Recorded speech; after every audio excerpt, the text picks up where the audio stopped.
The Audio Partners Publishing Corporation is pleased to present The Doors of Perception by Aldous Huxley, read by Rudolf Schirmer.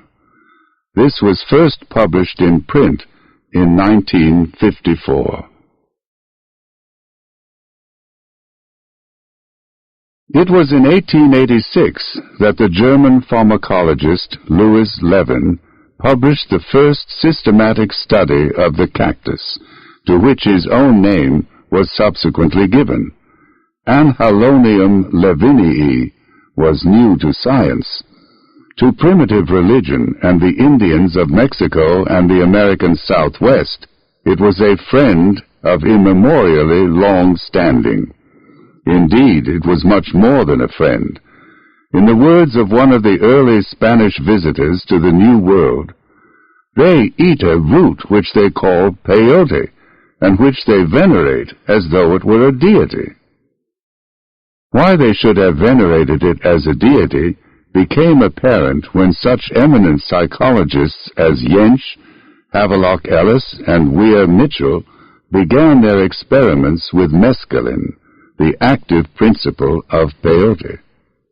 True, they stopped short at a point well this side of idolatry, but all concurred in assigning to mescaline a position among drugs of unique distinction. Administered in suitable doses, it changes the quality of consciousness more profoundly, and yet is less toxic than any other substance in the pharmacologist's repertory. Mescaline research has been going on sporadically ever since the days of Levin and Havelock Ellis. Chemists have not merely isolated the alkaloid, they have learned how to synthesize it, so that the supply no longer depends on the sparse and intermittent crop of a desert cactus. Alienists have dosed themselves with mescaline in the hope thereby of coming to a better, a first-hand understanding of their patients' mental processes. Working unfortunately upon too few subjects within too narrow a range of circumstances, psychologists have observed and catalogued some of the drug's more striking effects. Neurologists and physiologists have found out something about the mechanism of its action upon the central nervous system. And at least one professional philosopher has taken mescaline for the light it may throw on such ancient, unsolved riddles as the place of mind in nature and the relationship between brain and consciousness. There matters rested until 2 or 3 years ago a new and perhaps highly significant fact was observed. Actually, the fact had been staring everyone in the face for several decades, but nobody, as it happened, had noticed it until a young English psychiatrist, at present working in Canada, was struck by the close similarity in chemical composition between mescaline and adrenaline. Further research revealed that lysergic acid, an extremely potent hallucinogen derived from ergot, has a structural biochemical relationship to the others. Then came the discovery that adrenochrome, which is a product of the decomposition of adrenaline, can produce many of the symptoms observed in mescaline intoxication. But adrenochrome probably occurs spontaneously in the human body.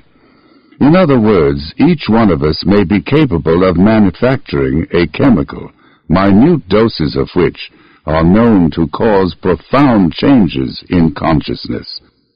Certain of these changes are similar to those which occur in that most characteristic plague of the 20th century, schizophrenia. Is the mental disorder due to a chemical disorder? And is the chemical disorder due in its turn to psychological distresses affecting the adrenals? It would be rash and premature to affirm it. The most we can say is that some kind of a prima facie case has been made out. Meanwhile, the clue is being systematically followed. The sleuths, biochemists, psychiatrists, psychologists, are on the trail. By a series of, for me, extremely fortunate circumstances, I found myself in the spring of 1953 squarely athwart that trail. One of the sleuths had come on business to California. In spite of 70 years of mescaline research, the psychological material at his disposal was still absurdly inadequate, and he was anxious to add to it. I was on the spot and willing, indeed eager, to be a guinea pig. Thus it came about that one bright May morning I swallowed 4/10 of a gram of mescaline dissolved in half a glass of water and sat down to wait for the results. We live together, we act on and react to one another, but always and in all circumstances we are by ourselves. The martyrs go hand in hand into the arena. They are crucified alone. Embraced, the lovers desperately try to fuse their insulated ecstasies into a single self-transcendence. In vain. By its very nature, every embodied spirit is doomed to suffer and enjoy in solitude. Sensations, feelings, insights, fancies, all these are private, and except through symbols and at second hand, incommunicable. We can pool information about experiences, but never the experiences themselves. From family to nation, every human group is a society of island universes. Most island universes are sufficiently like one another to permit of inferential understanding, or even of mutual empathy or feeling into. Thus, remembering our own bereavements and humiliations, we can condole with others in analogous circumstances, can put ourselves, always of course in a slightly Pickwickian sense, in their places. But in certain cases, communication between universes is incomplete or even non-existent. The mind is its own place, and the places inhabited by the insane and the exceptionally gifted are so different from the places where ordinary men and women live, that there is little or no common ground of memory to serve as a basis for understanding or fellow feeling. Words are uttered, but fail to enlighten. The things and events to which the symbols refer belong to mutually exclusive realms of experience. To see ourselves as others see us is a most salutary gift. Hardly less important is the capacity to see others as they see themselves. But what if these others belong to a different species and inhabit a radically alien universe? For example, how can the sane get to know what it actually feels like to be mad? Or, short of being born again as a visionary, a medium, or a musical genius, how can we ever visit the worlds which to Blake, to Swedenborg, to Johann Sebastian Bach were home? And how can a man at the extreme limits of ectomorphy and cerebrotonia ever put himself in the place of one at the limits of endomorphy and viscerotonia, or, except within certain circumscribed areas, share the feelings of one who stands at the limits of mesomorphy and somatotonia? To the unmitigated behaviorist, such questions, I suppose, are meaningless. But for those who theoretically believe what in practice they know to be true, namely, that there is an inside to experience as well as an outside, the problems posed are real problems, all the more grave for being some completely insoluble, some soluble only in exceptional circumstances, and by methods not available to everyone. Thus it seems virtually certain that I shall never know what it feels like to be Sir John Falstaff or Joe Louis. On the other hand, it had always seemed to me possible that through hypnosis, for example, or auto-hypnosis, by means of systematic medication or else by taking the appropriate drug, I might so change my ordinary mode of consciousness as to be able to know from the inside what the visionary, the medium, even the mystic were talking about. From what I had read of the mescaline experience, I was convinced in advance that the drug would admit me, at least for a few hours, into the kind of inner world described by Blake and A.E. But what I had expected did not happen. I had expected to lie with my eyes shut, looking at visions of many-colored geometries, of animated architectures, rich with gems and fabulously lovely, of landscapes with heroic figures, of symbolic dramas trembling perpetually on the verge of the ultimate revelation.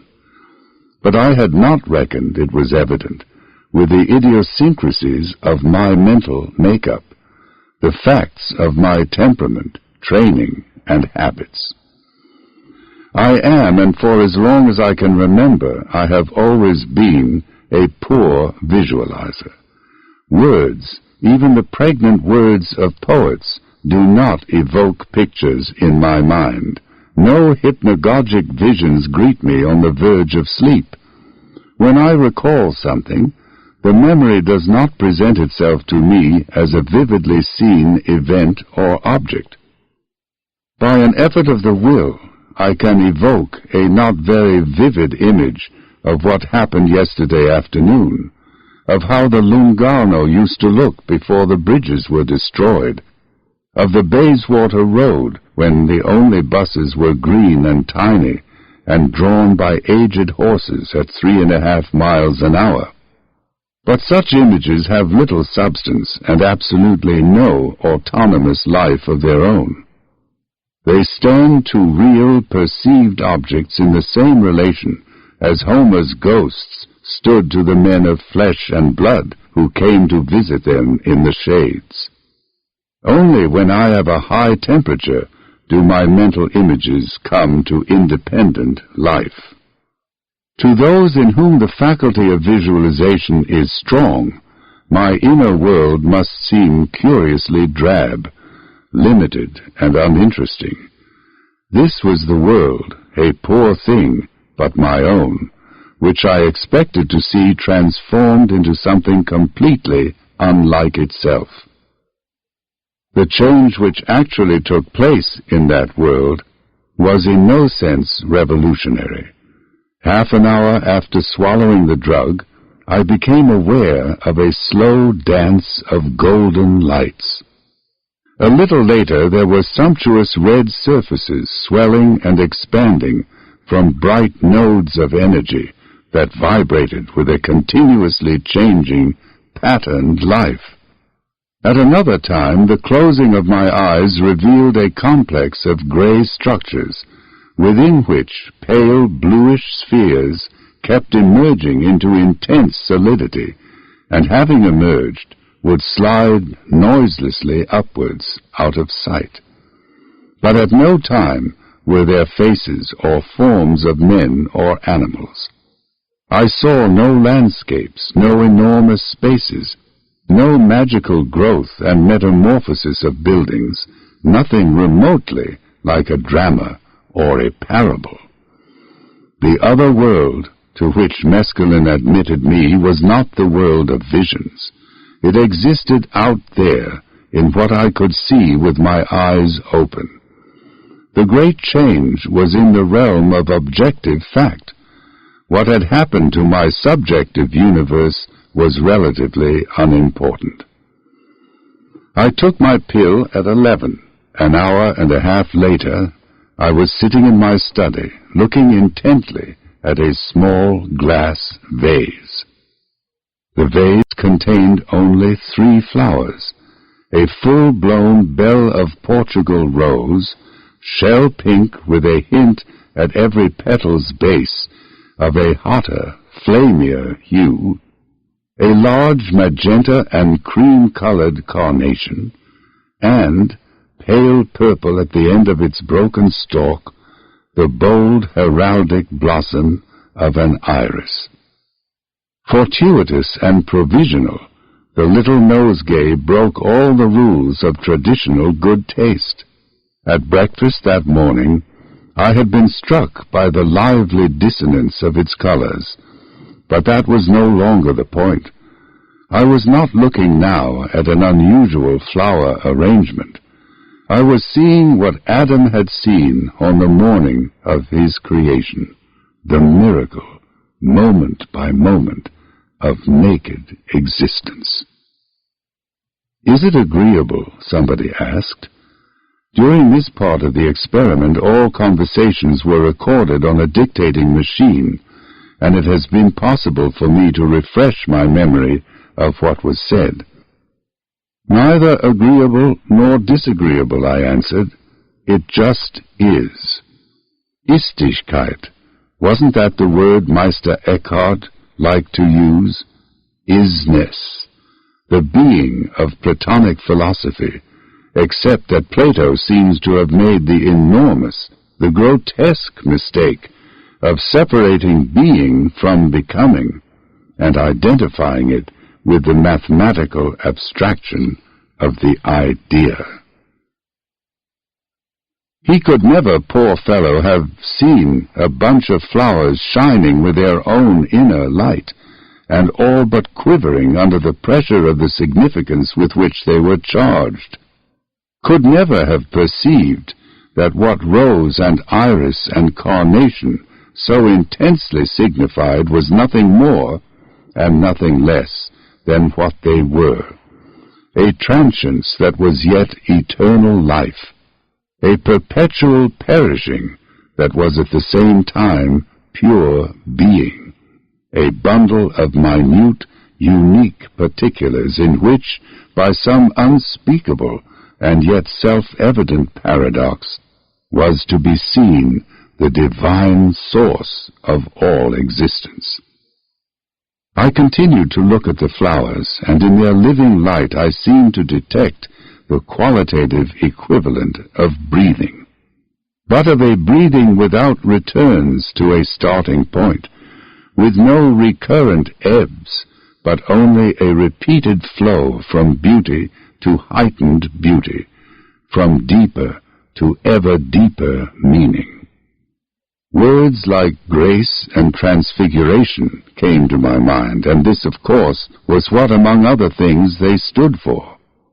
My eyes traveled from the rose to the carnation, and from that feathery incandescence to the smooth scrolls of sentient amethyst which were the iris. The beatific vision, Sat Chit Ananda, being, awareness, bliss, for the first time I understood, not on the verbal level, not by inchoate hints or at a distance, but precisely and completely what those prodigious syllables referred to. And then I remembered a passage I had read in one of Suzuki's essays. What is the Dharma body of the Buddha? The Dharma body of the Buddha is another way of saying mind, suchness, the void, the Godhead. The question is asked in a Zen monastery by an earnest and bewildered novice, and with the prompt irrelevance of one of the Marx brothers, the master answers, "The hedge at the bottom of the garden." And the man who realizes this truth, the novice dubiously inquires, what, may I ask, is he? Groucho gives him a whack over the shoulders with his staff and answers, "A golden-haired lion." It had been, when I read it, only a vaguely pregnant piece of nonsense. Now it was all as clear as day, as evident as Euclid. Of course, the Dharma body of the Buddha was the hedge at the bottom of the garden. At the same time, and no less obviously, It was these flowers, it was anything that I, or rather the blessed not I, released for a moment from my throttling embrace, cared to look at. The books, for example, with which my study walls were lined. Like the flowers, they glowed, when I looked at them, with brighter colors, a profounder significance. Red books, like rubies, emerald books, books bound in white jade, books of agate, of aquamarine, of yellow topaz, lapis lazuli books, whose color was so intense, so intrinsically meaningful, that they seemed to be on the point of leaving the shelves to thrust themselves more insistently on my attention. "What about spatial relationships?" the investigator inquired as I was looking at the books. It was difficult to answer. True, the perspective looked rather odd, and the walls of the room no longer seemed to meet in right angles. But these were not the really important facts.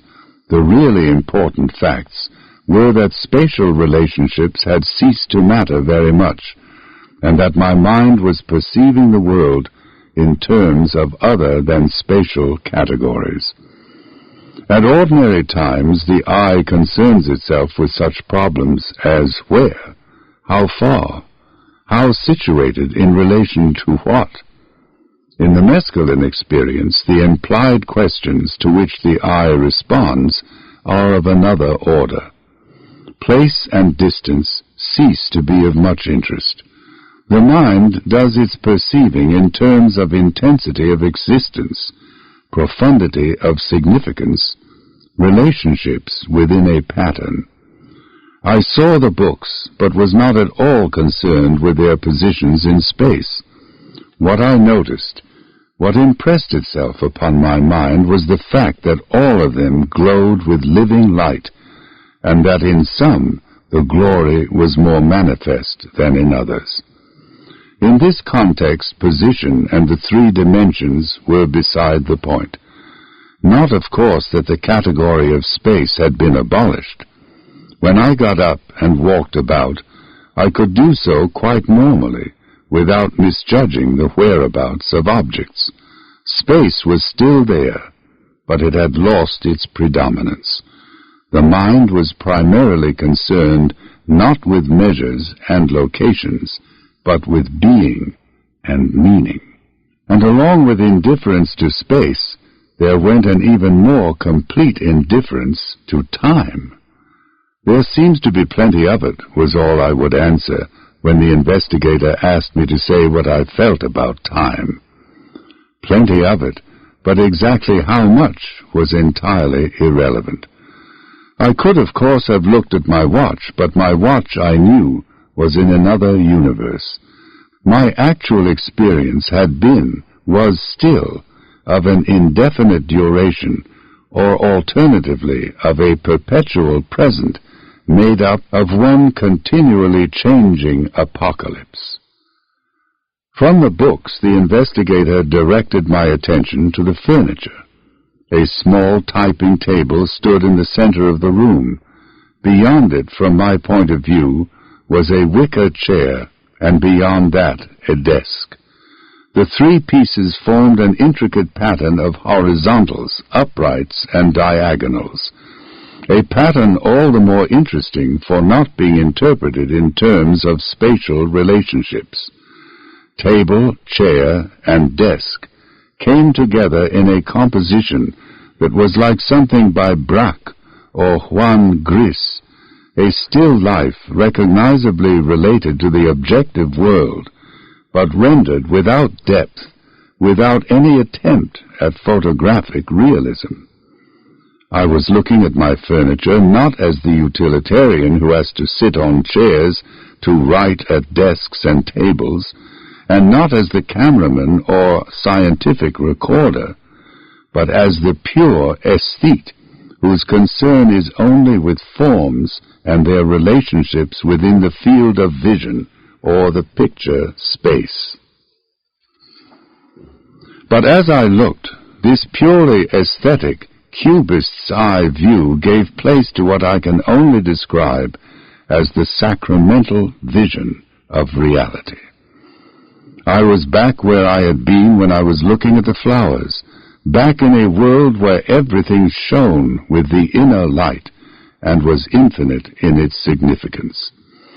The legs, for example, of that chair, how miraculous their tubularity, how supernatural their polished smoothness. I spent several minutes, or was it several centuries, not merely gazing at those bamboo legs, but actually being them, or rather being myself in them, or to be still more accurate, for I was not involved in the case, nor in a certain sense were they, being my not-self in the not-self which was the chair. Reflecting on my experience, I find myself agreeing with the eminent Cambridge philosopher Dr. C.D. Broad, that we should do well to consider much more seriously than we have hitherto been inclined to do the type of theory which Bergson put forward in connection with memory and sense perception. The suggestion is that the function of the brain and nervous system and sense organs is in the main eliminative and not productive. Each person is at each moment capable of remembering all that has ever happened to him and of perceiving everything that is happening everywhere in the universe. The function of the brain and nervous system is to protect us from being overwhelmed and confused by this mass of largely useless and irrelevant knowledge, by shutting out most of what we should otherwise perceive or remember at any moment, and leaving only that very small and special selection which is likely to be practically useful. According to such a theory, each one of us is potentially mind at large. But insofar as we are animals, our business is at all costs to survive. To make biological survival possible, mind at large has to be funneled through the reducing valve of the brain and nervous system. What comes out at the other end is a measly trickle of the kind of consciousness which will help us to stay alive on the surface of this particular planet. To formulate and express the contents of this reduced awareness, man has invented and endlessly elaborated those symbol systems and implicit philosophies which we call languages. Every individual is at once the beneficiary and the victim of the linguistic tradition into which he has been born. The beneficiary, inasmuch as language gives access to the accumulated records of other people's experience; the victim, insofar as it confirms him in the belief that reduced awareness is the only awareness, and as it bedevils his sense of reality, so that he is all too apt to take his concepts for data, his words for actual things. That which in the language of religion is called this world is the universe of reduced awareness, expressed and as it were petrified by language. The various other worlds with which human beings erratically make contact are so many elements in the totality of the awareness belonging to mind at large. Most people, most of the time, know only what comes through the reducing valve and is consecrated as genuinely real by the local language. Certain persons, however, seem to be born with a kind of bypass that circumvents the reducing valve. In others, temporary bypasses may be acquired either spontaneously or as the result of deliberate spiritual exercises, or through hypnosis, or by means of drugs. Through these permanent or temporary bypasses there flows not indeed the perception of everything that is happening everywhere in the universe, for the bypass does not abolish the reducing valve, which still excludes the total content of mind at large, but something more than and above all something different from the carefully selected utilitarian material which our narrowed individual minds regard as a complete or at least sufficient picture of reality. The brain is provided with a number of enzyme systems which serve to coordinate its workings. Some of these enzymes regulate the supply of glucose to the brain cells. Mescaline inhibits the production of these enzymes and thus lowers the amount of glucose available to an organ that is in constant need of sugar. When mescaline reduces the brain's normal ration of sugar, what happens? Too few cases have been observed, and therefore a comprehensive answer cannot yet be given. But what happens to the majority of the few who have taken mescaline under supervision can be summarized as follows. 1. The ability to remember and to think straight is little, if at all, reduced. Listening to the recordings of my conversation under the influence of the drug, I cannot discover that I was then any stupider than I am at ordinary times. 2. Visual impressions are greatly intensified, and the eye recovers some of the perceptual innocence of childhood, when the sensum was not immediately and automatically subordinated to the concept. Interest in space is diminished, and interest in time falls almost to zero. 3. Though the intellect remains unimpaired, and though perception is enormously improved, the will suffers a profound change for the worse. The mescaline taker sees no reason for doing anything in particular, and finds most of the causes for which at ordinary times he was prepared to act and suffer profoundly uninteresting. He can't be bothered with them, for the good reason that he has better things to think about. 4. These better things may be experienced, as I experienced them, out there or in here, or in both worlds, the inner and the outer, simultaneously or successively. That they are better seems to be self-evident to all mescaline takers, who come to the drug with a sound liver and an untroubled mind. These effects of mescaline are the sort of effects you could expect to follow the administration of a drug having the power to impair the efficiency of the cerebral reducing valve. When the brain runs out of sugar, the undernourished ego grows weak, can't be bothered to undertake the necessary chores, and loses all interest in those spatial and temporal relationships which mean so much to an organism bent on getting on in the world. As mind at large seeps past the no longer watertight valve, all kinds of biologically useless things start to happen. In some cases there may be extrasensory perceptions. Other persons discover a world of visionary beauty.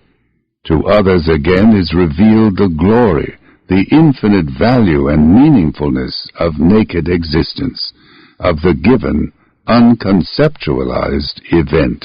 In the final stage of egolessness, there is an obscure knowledge that all is in all, that all is actually each.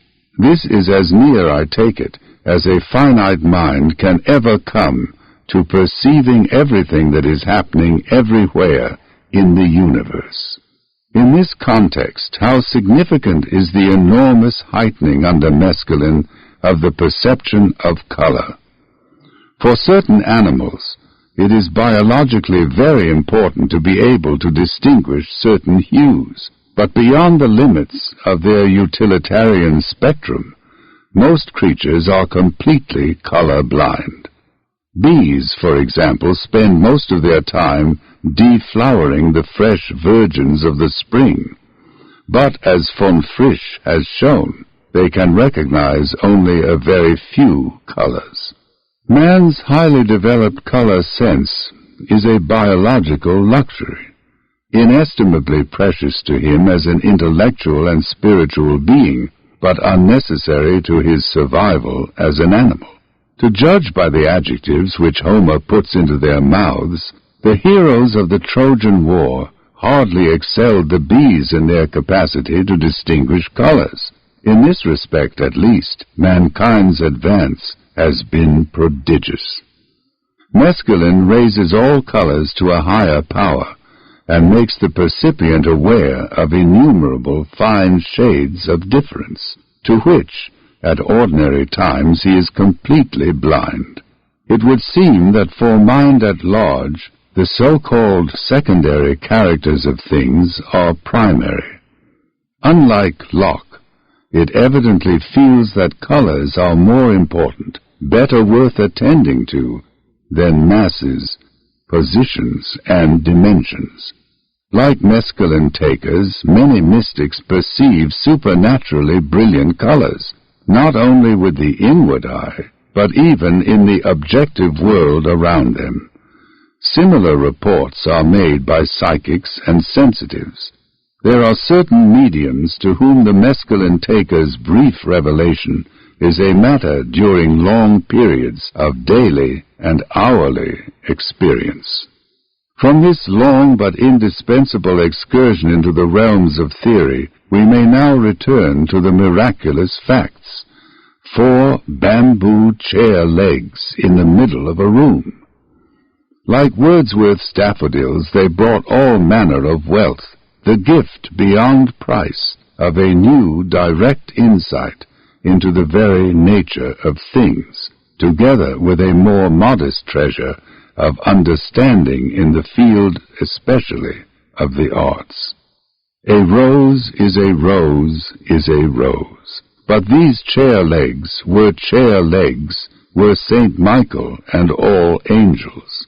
4 or 5 hours after the event, when the effects of a cerebral sugar shortage were wearing off, I was taken for a little tour of the city, which included a visit toward sundown to what is modestly claimed to be the world's biggest drug store. At the back of the WBDS, among the toys, the greeting cards, and the comics, stood a row, surprisingly enough, of art books. I picked up the first volume that came to hand. It was on Van Gogh, and the picture at which the book opened was the chair, that astounding portrait of a Ding an sich, which the mad painter saw with a kind of adoring terror and tried to render on his canvas. But it was a task to which the power even of genius proved wholly inadequate. The chair Van Gogh had seen was obviously the same in essence as the chair I had seen.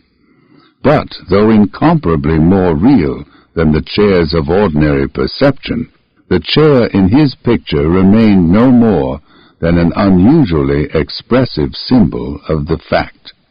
The fact had been manifested suchness. This was only an emblem.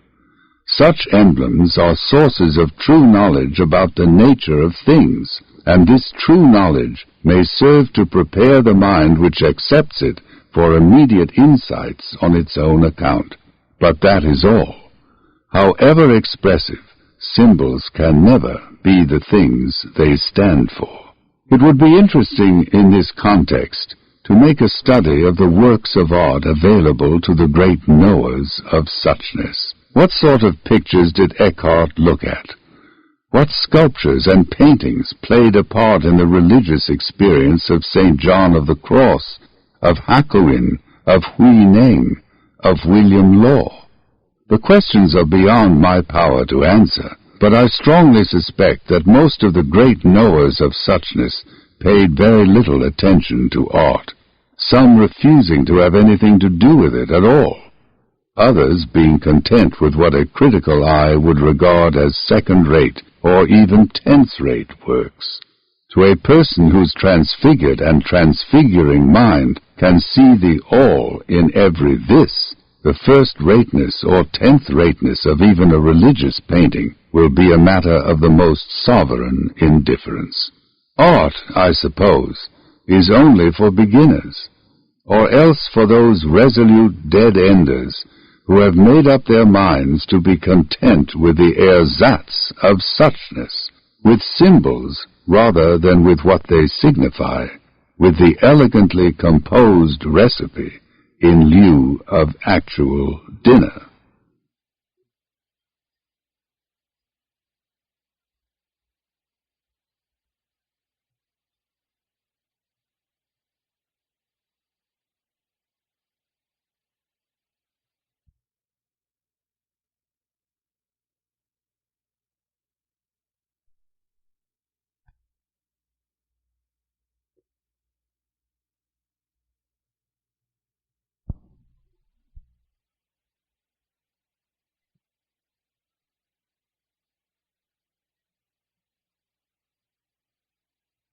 Side 2. I returned the Van Gogh to its rack and picked up the volume standing next to it. It was a book on Botticelli. I turned the pages. The Birth of Venus, never one of my favorites. Mars and Venus, that loveliness so passionately denounced by poor Ruskin at the height of his long-drawn sexual tragedy. The marvelously rich and intricate calumny of Apelles, and then a somewhat less familiar and not very good picture, Judith. My attention was arrested, and I gazed in fascination, not at the pale neurotic heroine or her attendant, not at the victim's hairy head, or the vernal landscape in the background, but at the purplish silk of Judith's pleated bodice, and long, wind-blown skirts. This was something I had seen before, seen that very morning between the flowers and the furniture, when I looked down by chance and went on passionately staring by choice at my own crossed legs. Those folds in the trousers, what a labyrinth of endlessly significant complexity! And the texture of the grey flannel, how rich, how deeply, mysteriously sumptuous. And here they were again, in Botticelli's picture. Civilized human beings wear clothes. Therefore there can be no portraiture, no mythological or historical storytelling without representations of folded textiles. But though it may account for the origins, mere tailoring can never explain the luxuriant development of drapery as a major theme of all the plastic arts. Artists, it is obvious, have always loved drapery for its own sake, or rather for their own. When you paint or carve drapery, you are painting or carving forms which, for all practical purposes, are non-representational. The kind of unconditioned forms on which artists, even in the most naturalistic tradition, like to let themselves go. In the average Madonna or Apostle, the strictly human, fully representational element accounts for about 10% of the whole. All the rest consists of many-colored variations on the inexhaustible theme of crumpled wool or linen. And these non-representational 9/10 of a Madonna or an Apostle may be just as important qualitatively as they are in quantity. Very often they set the tone of the whole work of art. They state the key in which the theme is being rendered. They express the mood, the temperament, the attitude to life of the artist. Stoical serenity reveals itself in the smooth surfaces, the broad, untortured folds of Pierrot's draperies. Torn between fact and wish, between cynicism and idealism, Bernini tempers the all but caricatural verisimilitude of his faces with enormous sartorial abstractions, which are the embodiment, in stone or bronze, of the everlasting commonplaces of rhetoric. The heroism, the holiness, the sublimity to which mankind perpetually aspires, for the most part in vain. And here are El Greco's disquietingly visceral skirts and mantles. Here are the sharp, twisting, flame-like folds in which Cosimotura clothes his figures. In the first, traditional spirituality breaks down into a nameless physiological yearning. In the second, there writhes an agonized sense of the world's essential strangeness and hostility. Or consider Watteau. His men and women play lutes, get ready for balls and harlequinades, embark on velvet lawns and under noble trees for the cithara of every lover's dream. Their enormous melancholy and the flayed, excruciating sensibility of their creator find expression not in the actions recorded, not in the gestures and the faces portrayed, but in the relief and texture of their taffeta skirts, their satin capes and doublets. Not an inch of smooth surface here, not a moment of peace or confidence, only a silken wilderness of countless tiny pleats and wrinkles, with an incessant modulation, inner uncertainty rendered with the perfect assurance of a master hand, of tone into tone, of one indeterminate color into another. In life, man proposes, God disposes. In the plastic arts, the proposing is done by the subject matter. That which disposes is ultimately the artist's temperament. Proximately, at least in portraiture, history, and genre, the carved or painted drapery. Between them, these two may decree that a fête galante shall move to tears, that a crucifixion shall be serene to the point of cheerfulness, that a stigmatization shall be almost intolerably sexy, that the likeness of a prodigy of female brainlessness, I am thinking now of Ingres' incomparable Madame Watessier, shall express the austerest, the most uncompromising intellectuality. But this is not the whole story. Draperies, as I had now discovered, are much more than devices for the introduction of non-representational forms into naturalistic paintings and sculptures. What the rest of us see only under the influence of mescaline, the artist is congenitally equipped to see all the time. His perception is not limited to what is biologically or socially useful. A little of the knowledge belonging to mind at large oozes past the reducing valve of brain and ego into his consciousness. It is a knowledge of the intrinsic significance of every existent. For the artist as for the mescaline taker, draperies are living hieroglyphs that stand in some peculiarly expressive way for the unfathomable mystery of pure being. More even than the chair, though less perhaps than those wholly supernatural flowers, the folds of my grey flannel trousers were charged with isness. To what they owed this privileged status I cannot say. Is it perhaps because the forms of folded drapery are so strange and dramatic that they catch the eye and in this way force the miraculous fact of sheer existence upon the attention? Who knows? What is important is less the reason for the experience than the experience itself.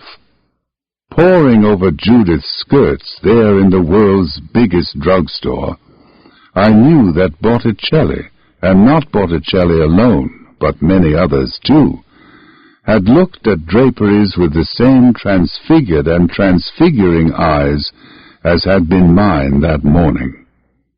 They had seen the Istichkeit, the allness and infinity of folded cloth, and had done their best to render it in paint or stone, necessarily, of course, without success, for the glory and the wonder of pure existence belong to another order, beyond the power of even the highest art to express. But in Judith's skirt I could clearly see what, if I had been a painter of genius, I might have made of my old grey flannels. Not much, heaven knows, in comparison with the reality, but enough to delight generation after generation of beholders, enough to make them understand at least a little of the true significance of what in our pathetic imbecility we call mere things, and disregard in favor of television. This is how one ought to see, I kept saying as I looked down at my trousers, or glanced at the jeweled books in the shelves, at the legs of my infinitely more than Van Goghian chair. This is how one ought to see, how things really are. And yet there were reservations. For if one always saw like this, one would never want to do anything else. Just looking, just being the divine not-self of flower, of book, of chair, of flannel, that would be enough. But in that case, what about other people? What about human relations? In the recording of that morning's conversations, I find the question constantly repeated, what about human relations? How could one reconcile this timeless bliss of seeing as one ought to see with the temporal duties of doing what one ought to do and feeling as one ought to feel? One ought to be able, I said, to see these trousers as infinitely important, and human beings as still more infinitely important. One ought, but in practice it seemed to be impossible. This participation in the manifest glory of things left no room, so to speak, for the ordinary, the necessary concerns of human existence, above all for concerns involving persons. For persons ourselves, and in one respect at least, I was now a not-self, simultaneously perceiving and being the not-self of the things around me. To this new-born not-self, the behavior, the appearance, the very thought of the self it had momentarily ceased to be, and of other selves, its one-time fellows, seemed not indeed distasteful, for distastefulness was not one of the categories in terms of which I was thinking, but enormously irrelevant. Compelled by the investigator to analyze and report on what I was doing, and how I longed to be left alone with eternity in a flower, infinity in 4 chair legs, and the absolute in the folds of a pair of flannel trousers, I realized that I was deliberately avoiding the eyes of those who were with me in the room, deliberately refraining from being too much aware of them. One was my wife, the other a man I respected and greatly liked, but both belonged to the world from which, for the moment, mescaline had delivered me, the world of selves, of time, of moral judgments and utilitarian considerations, the world, and it was this aspect of human life which I wished above all else to forget, of self-assertion, of cocksureness, of overvalued words, and idolatrously worshipped notions. At this stage of the proceedings I was handed a large colored reproduction of the well-known self-portrait by Cézanne. The head and shoulders of a man in a large straw hat, red-cheeked, red-lipped, with rich black whiskers and a dark, unfriendly eye. It is a magnificent painting, but it was not as a painting that I now saw it, for the head promptly took on a third dimension, and came to life as a small, goblin-like man, looking out through a window in the page before me. I started to laugh, and when they asked me why, "What pretensions," I kept repeating. "Who on earth does he think he is?" The question was not addressed to Cézanne in particular, but to the human species at large. Who did they all think they were? "It's like Arnold Bennett in the Dolomites," I said, suddenly remembering a scene happily immortalized in a snapshot of A.B. some 4 or 5 years before his death, toddling along a wintry road at Cortina d'Ampezzo. Around him lay the virgin snow. In the background was a more than Gothic aspiration of red crags. And there was dear, kind, unhappy A.B., consciously overacting the role of his favorite character in fiction, himself the card in person. There he went, toddling slowly in the bright alpine sunshine, his thumbs in the armholes of a yellow waistcoat, which bulged a little lower down, with the graceful curve of a Regency bow window at Brighton. His head thrown back as though to aim some stammered utterance, howitzer-like, at the blue dome of heaven. What he actually said I have forgotten, but what his whole manner, air, and posture fairly shouted was, "I'm as good as those damned mountains." And in some ways, of course, he was infinitely better, but not, as he knew very well, in the way his favorite character in fiction liked to imagine. Successfully, whatever that may mean, or unsuccessfully, we all overact the part of our favorite character in fiction. And the fact, the almost infinitely unlikely fact, of actually being Cézanne makes no difference, for the consummate painter, with his little pipeline to mind at large, bypassing the brain valve and ego filter, was also, and just as genuinely, this whiskered goblin with the unfriendly eye. For relief, I turned back to the folds in my trousers. "This is how one ought to see," I repeated yet again, and I might have added, "These are the sort of things one ought to look at. Things without pretensions, satisfied to be merely themselves, sufficient in their suchness, not acting a part, not trying insanely to go it alone, in isolation from the Dharma body, in Luciferian defiance of the grace of God." The nearest approach to this, I said, would be a Vermeer. Yes, a Vermeer. For that mysterious artist was trebly gifted, with the vision that perceives the Dharma body as the hedge at the bottom of the garden, with the talent to render as much of that vision as the limitations of human capacity permit, and with the prudence to confine himself in his paintings to the more manageable aspects of reality. For though Vermeer represented human beings, he was always a painter of still life. Cézanne, who told his female sitters to do their best to look like apples, tried to paint portraits in the same spirit. But his Pippin-like women are more nearly related to Plato's ideas than to the Dharma body in the hedge. They are eternity and infinity, seen not in sand or flower, but in the abstractions of some very superior brand of geometry. Vermeer never asked his girls to look like apples.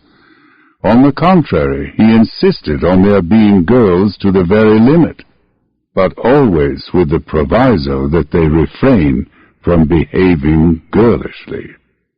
They might sit or quietly stand, but never giggle, never display self-consciousness, never say their prayers or pine for absent sweethearts, never gossip, never gaze enviously at other women's babies, never flirt, never love, or hate, or work. In the act of doing any of these things, they would doubtless become more intensely themselves, but would cease for that very reason to manifest their divine, essential, not-self. In Blake's phrase, the doors of Vermeer's perception were only partially cleansed. A single panel had become almost perfectly transparent. The rest of the door was still muddy. The essential not-self could be perceived very clearly in things and in living creatures on the hither side of good and evil. In human beings it was visible only when they were in repose, their minds untroubled, their bodies motionless. In these circumstances Vermeer could see suchness in all its heavenly beauty, could see and in some small measure render it in a subtle and sumptuous still life.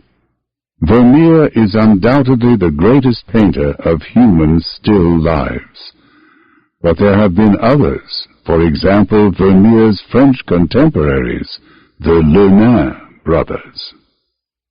They set out, I suppose, to be genre painters, but what they actually produced was a series of human still lives, in which their cleansed perception of the infinite significance of all things is rendered not as with Vermeer by subtle enrichment of color and texture, but by a heightened clarity, an obsessive distinctness of form within an austere, almost monochromatic tonality. In our own day we have had Vuillard, the painter at his best of unforgettably splendid pictures of the Dharma body manifested in a bourgeois bedroom, of the Absolute blazing away in the midst of some stockbroker's family in a suburban garden taking tea. Ce qui fait que l'ancien bandagiste renie le comptoir dont le faste allécher les passants, c'est son jardin d'Auteuil, où, veufs de tout enceint, les ignares ont l'air d'être en tôle vernie. For Laurent Taillade, the spectacle was merely obscene.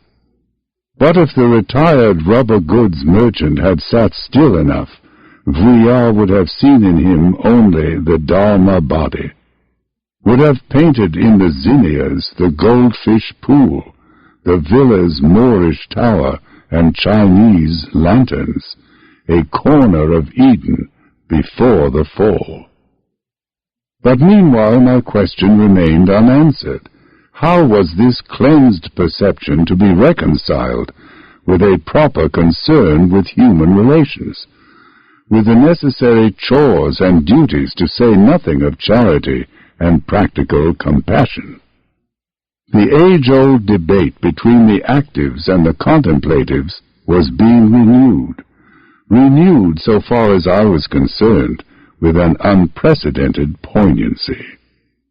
For until this morning I had known contemplation only in its humbler, its more ordinary forms, as discursive thinking, as a rapt absorption in poetry or painting or music, as a patient waiting upon those inspirations without which even the prosiest writer cannot hope to accomplish anything, as occasional glimpses in nature of Wordsworth's something far more deeply interfused, as systematic silence leading sometimes to hints of an obscure knowledge.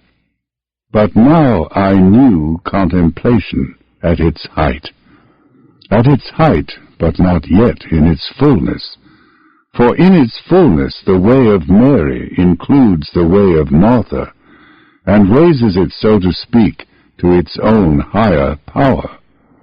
Mescaline opens up the way of Mary, but shuts the door on that of Martha.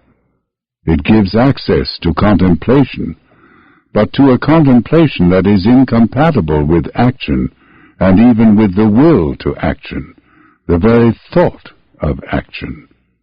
In the intervals between his revelations, the mescaline taker is apt to feel that though in one way everything is supremely as it should be, in another there is something wrong.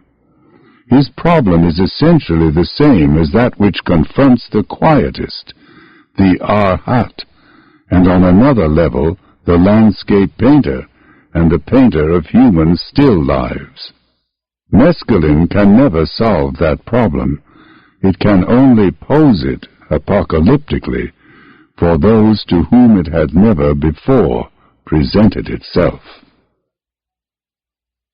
The full and final solution can be found only by those who are prepared to implement the right kind of Weltanschauung by means of the right kind of behavior and the right kind of constant and unstrained alertness. Over against the quietist stands the active contemplative, the saint, the man who, in Eckhart's phrase, is ready to come down from the seventh heaven in order to bring a cup of water to his sick brother. Over against the Arhat, retreating from appearances into an entirely transcendental nirvana, stands the Bodhisattva, for whom suchness and the world of contingencies are one, and for whose boundless compassion every one of those contingencies is an occasion not only for transfiguring insight, but also for the most practical charity.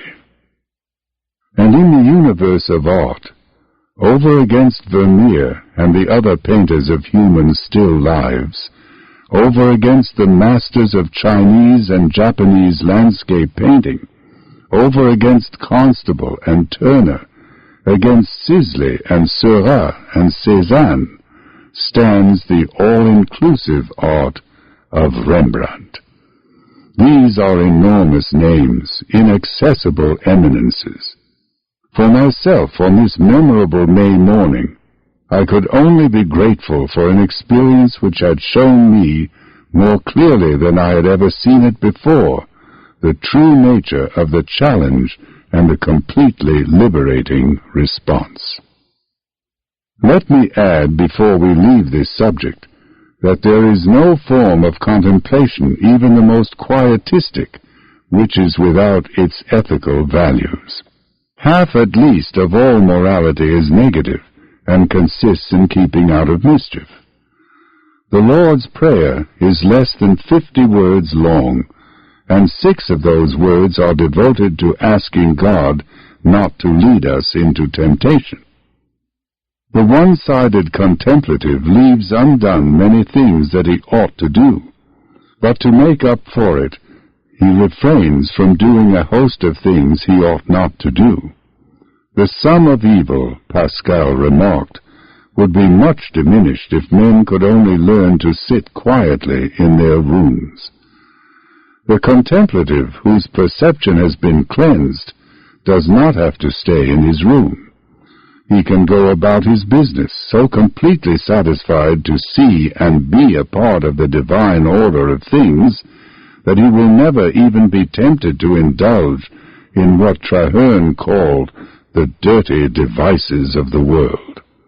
When we feel ourselves to be sole heirs of the universe, when the sea flows in our veins and the stars are our jewels, when all things are perceived as infinite and holy, what motive can we have for covetousness or self-assertion, for the pursuit of power or the drearier forms of pleasure?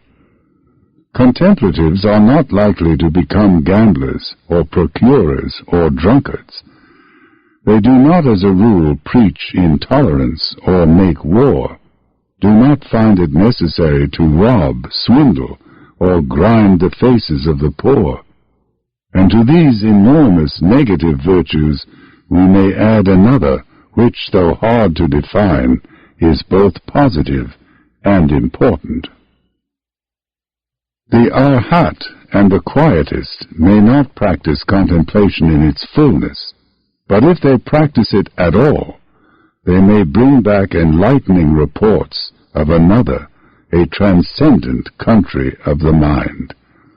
And if they practice it in the height, they will become conduits through which some beneficent influence can flow out of that other country into a world of darkened selves, chronically dying for lack of it.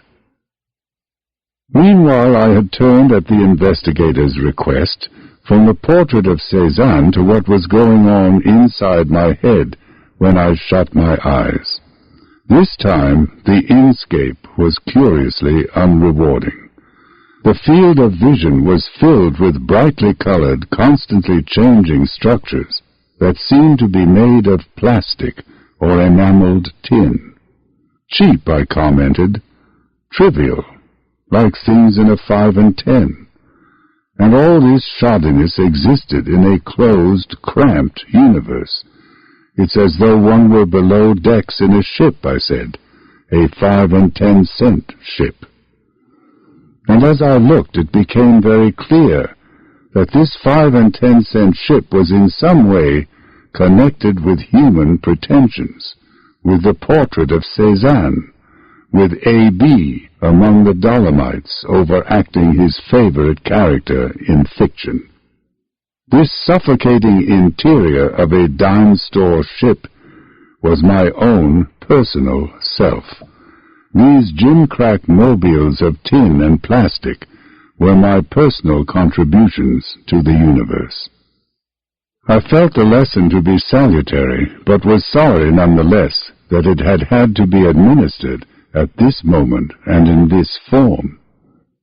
As a rule, the mescaline taker discovers an inner world as manifestly a datum, as self-evidently infinite and holy, as that transfigured outer world which I had seen with my eyes open.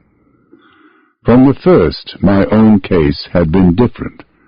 Mescaline had endowed me temporarily with the power to see things with my eyes shut, but it could not, or at least on this occasion did not, reveal an inscape remotely comparable to my flowers or chair or flannels out there. What it had allowed me to perceive inside was not the Dharma body in images, but my own mind.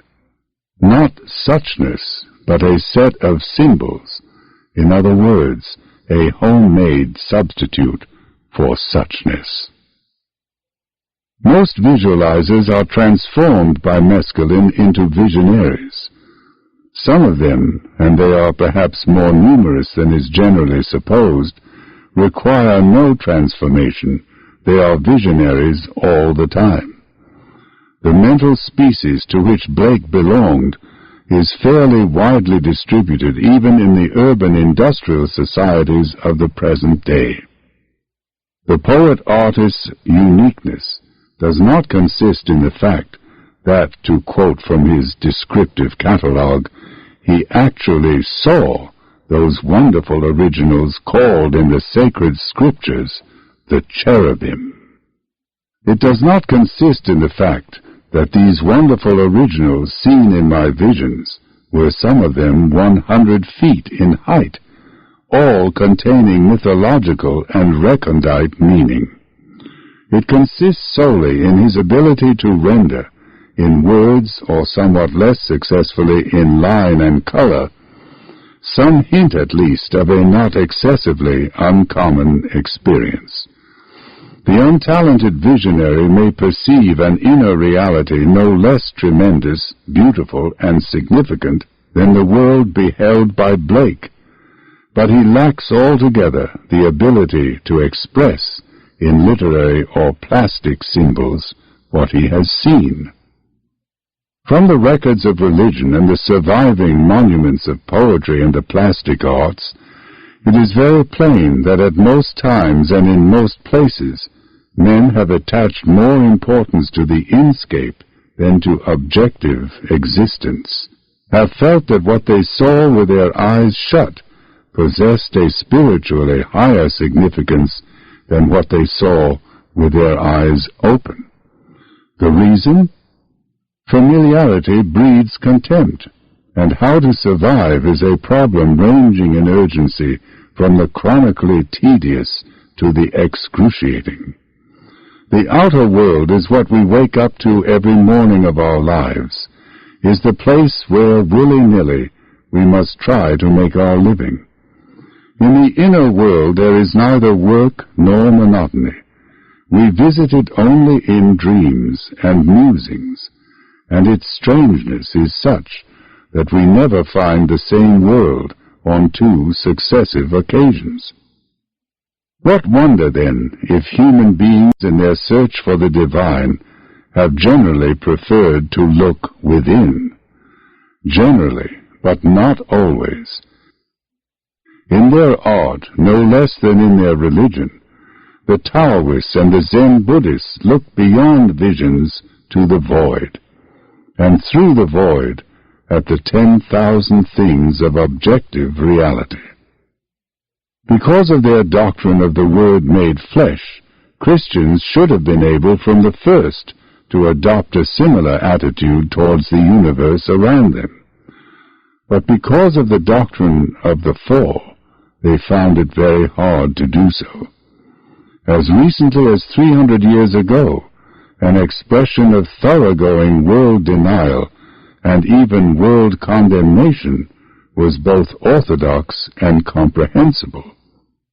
Quote, "We should feel wonder at nothing at all in nature, except only the incarnation of Christ." Close quote. In the 17th century, L'Allemagn's phrase seemed to make sense. Today, it has the ring of madness. In China, the rise of landscape painting to the rank of a major art form took place about 1,000, in Japan about 600, and in Europe about 300 years ago. The equation of Dharma body with head was made by those Zen masters who wedded Taoist naturalism with Buddhist transcendentalism. It was therefore only in the Far East that landscape painters consciously regarded their art as religious. In the West, religious painting was a matter of portraying sacred personages, of illustrating hallowed texts. Landscape painters regarded themselves as secularists. Today we recognize in Seurat one of the supreme masters of what may be called mystical landscape painting. And yet this man, who was able more effectively than any other to render the one in the many, became quite indignant when somebody praised him for the poetry of his work. "I merely apply the system," he protested. In other words, he was merely a pointilliste, and in his own eyes nothing else. A similar anecdote is told of John Constable. One day towards the end of his life, Blake met Constable at Hampstead and was shown one of the younger artist's sketches. In spite of his contempt for naturalistic art, the old visionary knew a good thing when he saw it, except, of course, when it was by Rubens. "This is not drawing," he cried, "this is inspiration." "I had meant it to be drawing," was Constable's characteristic answer. Both men were right. It was drawing, precise and veracious, and at the same time it was inspiration. Inspiration of an order at least as high as Blake's. The pine trees on the heath had actually been seen as identical with the Dharma body. The sketch was a rendering, necessarily imperfect but still profoundly impressive, of what a cleansed perception had revealed to the open eyes of a great painter. From a contemplation, in the tradition of Wordsworth and Whitman, of the Dharma body as hedge, and from visions, such as Blake's, of the wonderful originals within the mind, contemporary poets have retreated into an investigation of the personal, as opposed to the more than personal, subconscious, and to a rendering in highly abstract terms, not of the given objective fact, but of mere scientific and theological notions. And something similar has happened in the field of painting, where we have witnessed a general retreat from landscape, the predominant art form of the 19th century. This retreat from landscape has not been into that other inner divine datum with which most of the traditional schools of the past were concerned, that archetypal world where men have always found the raw materials of myth and religion. No, it has been a retreat from the outward datum into the personal subconscious, into a mental world more squalid and more tightly closed than even the world of conscious personality. These contraptions of tin and highly colored plastic, where had I seen them before? In every picture gallery that exhibits the latest in non-representational art.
Side 3. And now someone produced a phonograph and put a record on the turntable. I listened with pleasure, but experienced nothing comparable to my seen apocalypses of flowers or flannel. Would a naturally gifted musician hear the revelations which for me had been exclusively visual? It would be interesting to make the experiment. Meanwhile, though not transfigured, though retaining its normal quality and intensity, the music contributed not a little to my understanding of what had happened to me and of the wider problems which those happenings had raised. Instrumental music, oddly enough, left me rather cold.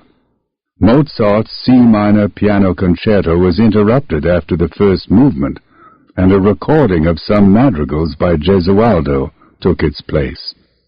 These voices, I said appreciatively, these voices, they're a kind of bridge back to the human world. And a bridge they remained even while singing the most startlingly chromatic of the Mad Prince's compositions. Through the uneven phrases of the madrigals, the music pursued its course, never sticking to the same key for 2 bars together.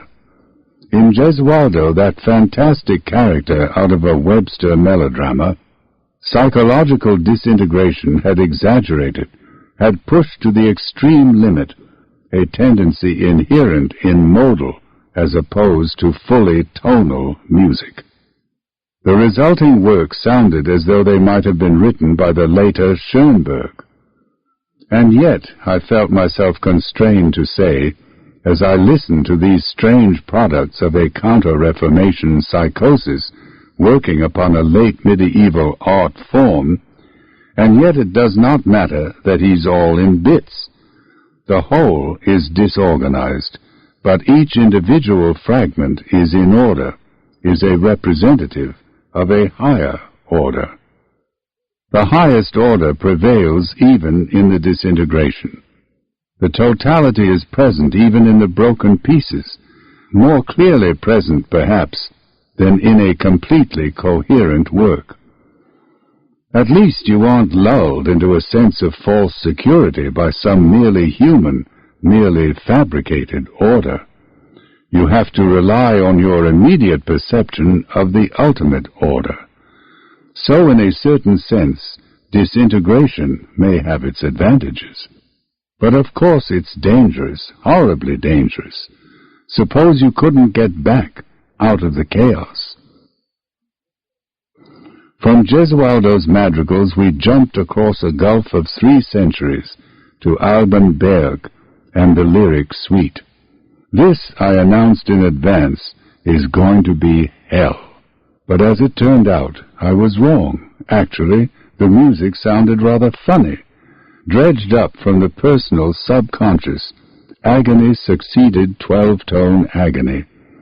But what struck me was only the essential incongruity between a psychological disintegration even completer than Gesualdo's and the prodigious resources in talent and technique employed in its expression.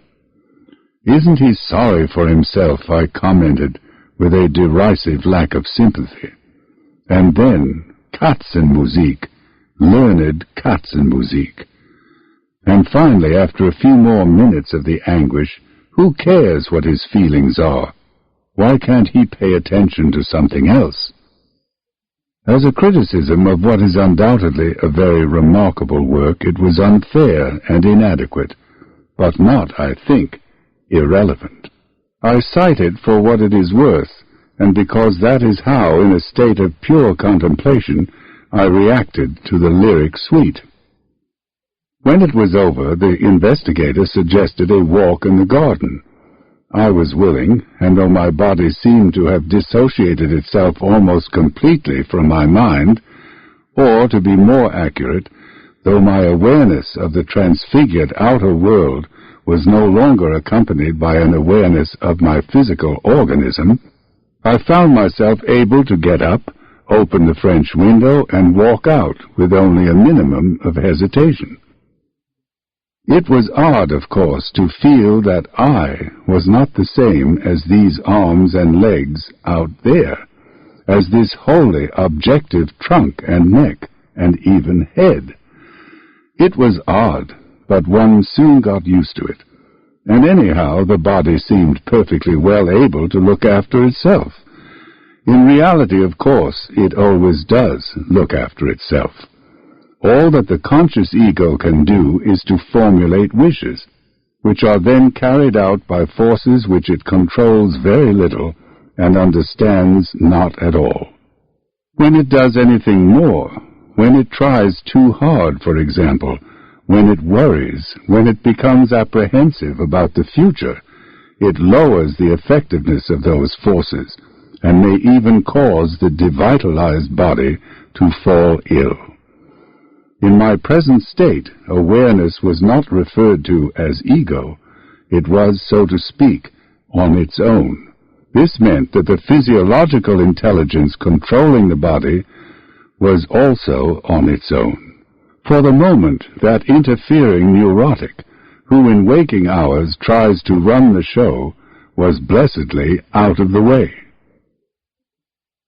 From the French window I walked out under a kind of pergola covered in part by a climbing rose tree, in part by laths 1 inch wide with half an inch of space between them.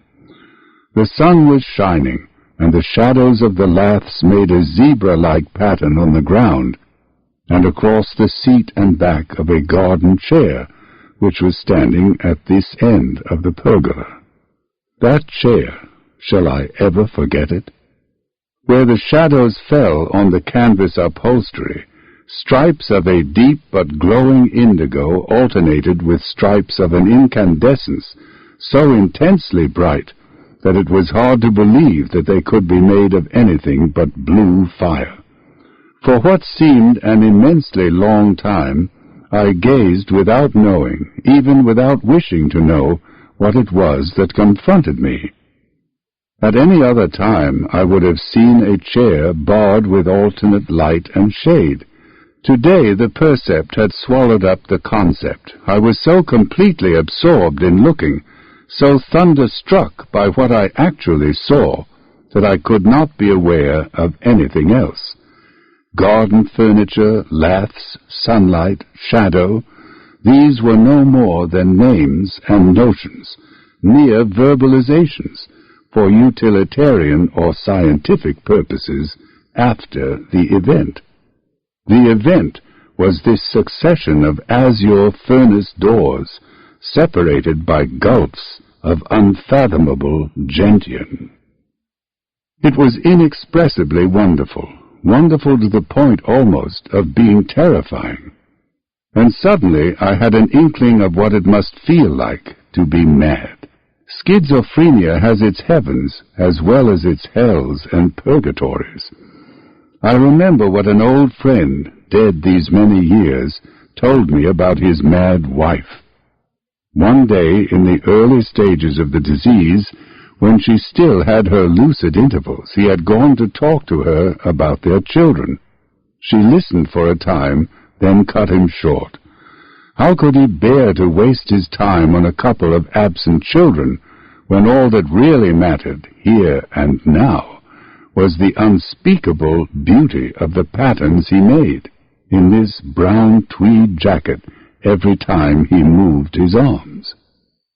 Alas, this paradise of cleansed perception, of pure one-sided contemplation, was not to endure. The blissful intermissions became rarer, became briefer, until finally there were no more of them. There was only horror. Most takers of mescaline experience only the heavenly part of schizophrenia.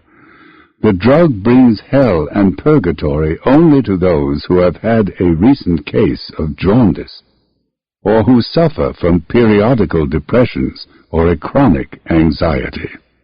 If, like the other drugs of remotely comparable power, mescaline were notoriously toxic, the taking of it would be enough of itself to cause anxiety. But the reasonably healthy person knows in advance that so far as he is concerned, mescaline is completely innocuous, that its effects will pass off after 8 or 10 hours, leaving no hangover and consequently no craving for a renewal of the dose.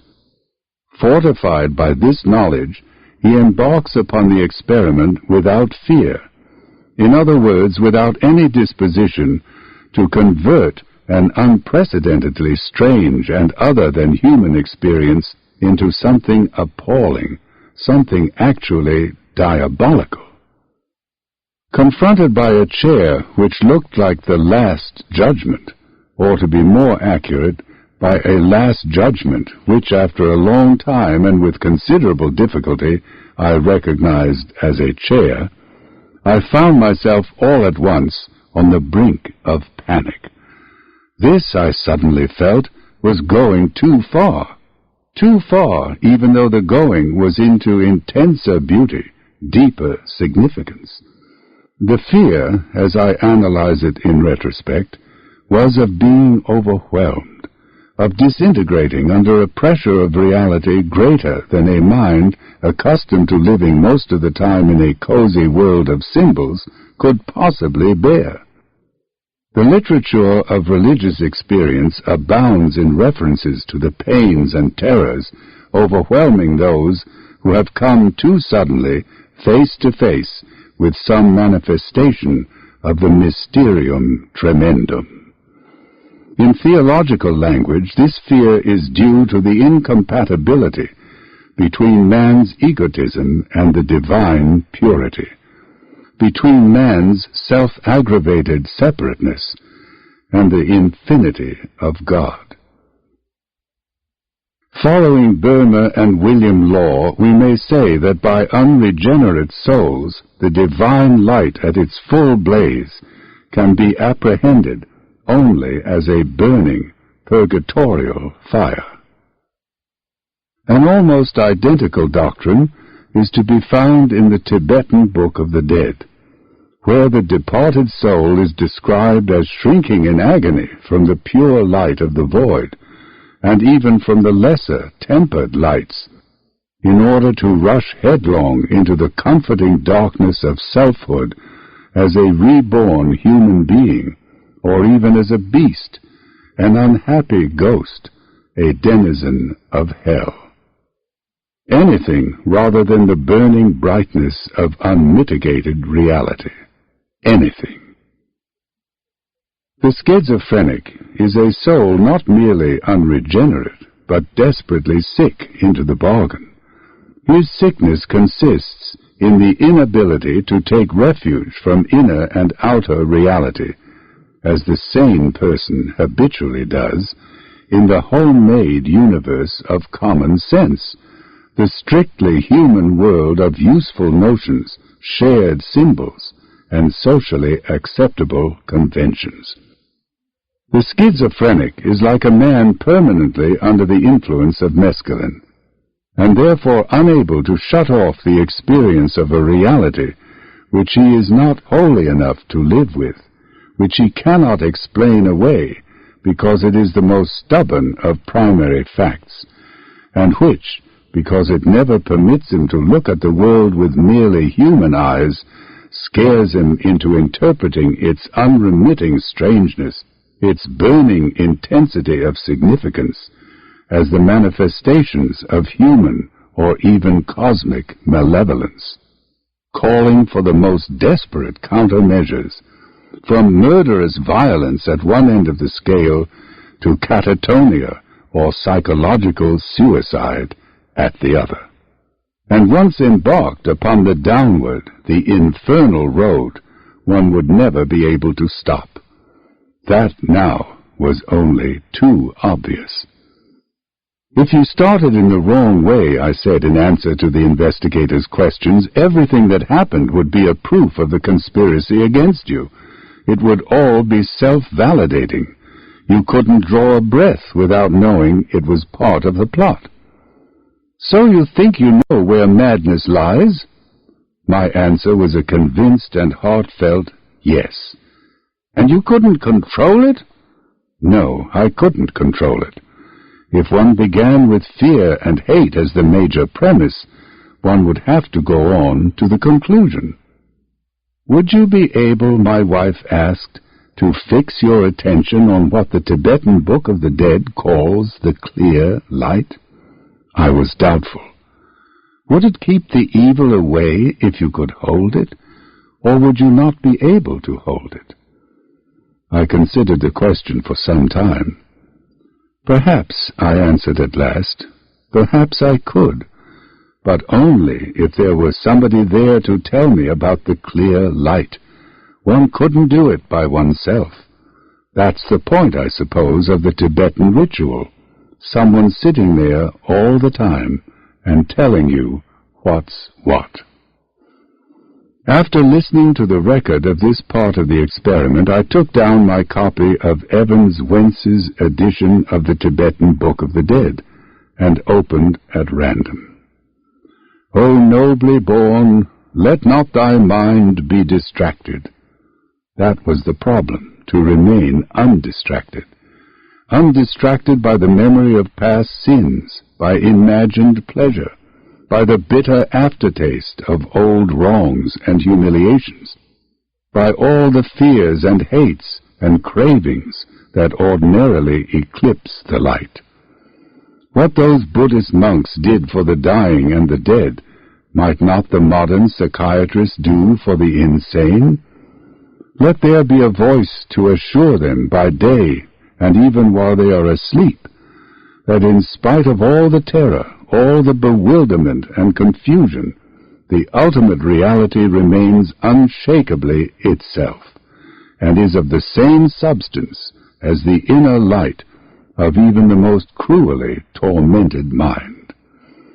By means of such devices as recorders, clock-controlled switches, public address systems, and pillow speakers, it should be very easy to keep the inmates of even an understaffed institution constantly reminded of this primordial fact.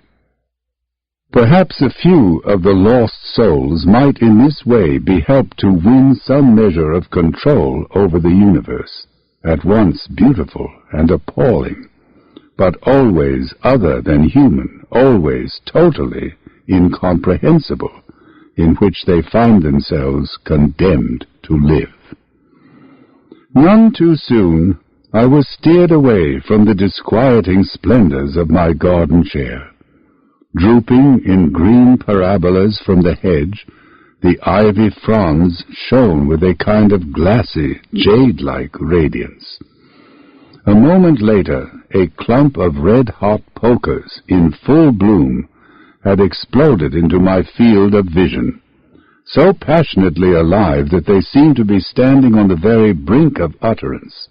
The flowers strained upwards into the blue. Like the chair under the laths, they protected too much. I looked down at the leaves and discovered a cavernous intricacy of the most delicate green lights and shadows, pulsing with undecipherable mystery. Roses. The flowers are easy to paint, the leaves difficult. Shiki's haiku, which I quote in R.H. Blyth's translation, expresses by indirection exactly what I then felt. The excessive, the too obvious glory of the flowers as contrasted with the subtler miracle of their foliage. We walked out into the street. A large, pale blue automobile was standing at the curb. At the sight of it, I was suddenly overcome by enormous merriment. What complacency, what an absurd self-satisfaction beamed from those bulging surfaces of glossiest enamel. Man had created the thing in his own image, or rather in the image of his favorite character in fiction. I laughed till the tears ran down my cheeks. We re-entered the house. A meal had been prepared. Somebody who was not yet identical with myself fell to with ravenous appetite. From a considerable distance and without much interest, I looked on. When the meal had been eaten, we got into the car and went for a drive. The effects of the mescaline were already on the decline, but the flowers in the gardens still trembled on the brink of being supernatural.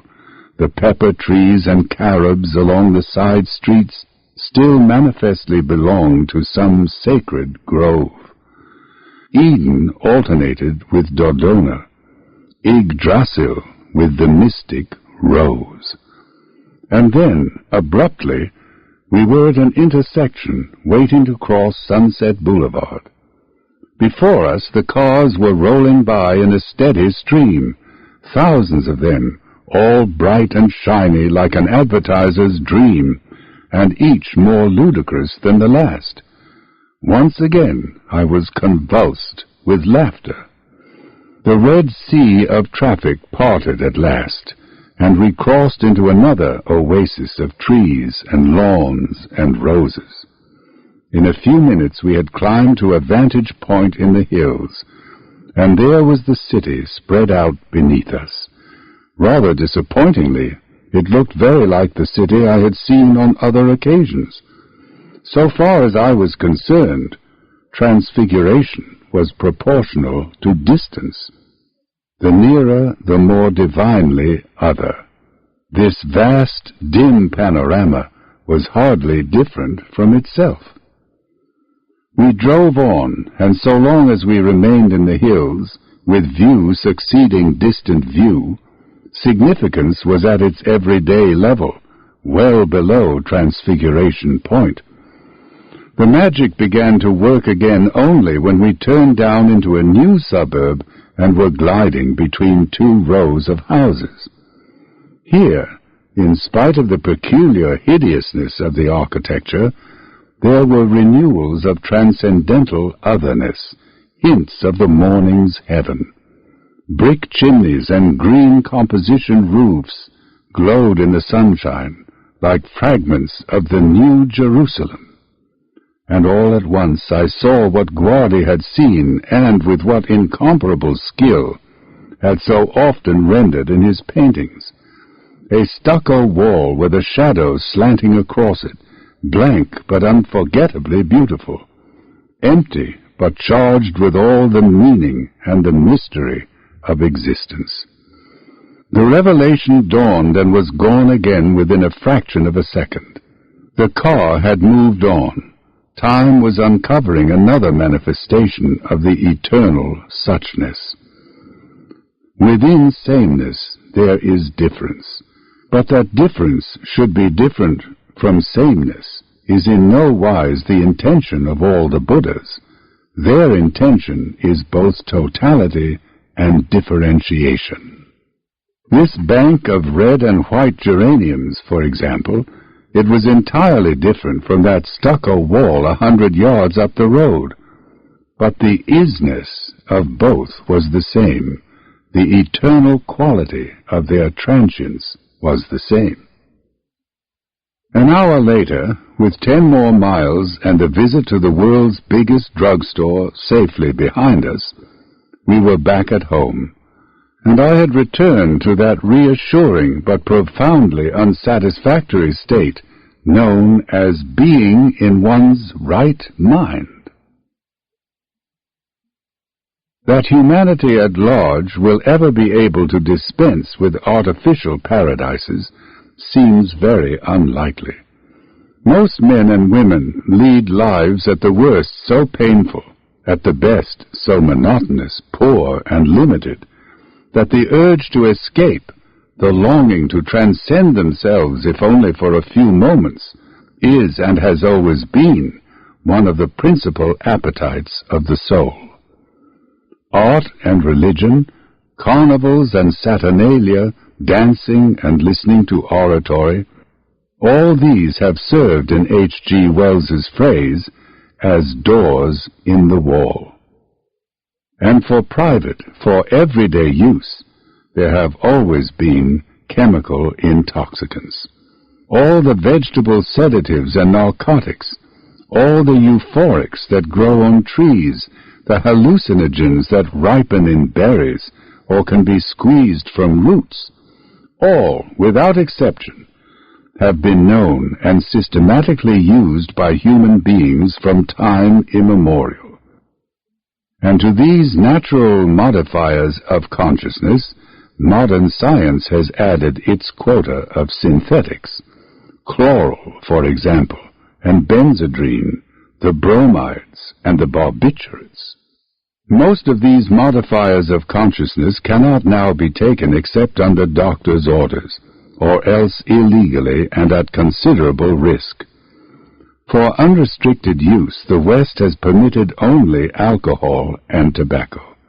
All the other chemical doors in the wall are labeled dope, and their unauthorized takers are fiends. We now spend a good deal more on drink and smoke than we spend on education. This, of course, is not surprising. The urge to escape from selfhood and the environment is in almost everyone almost all the time.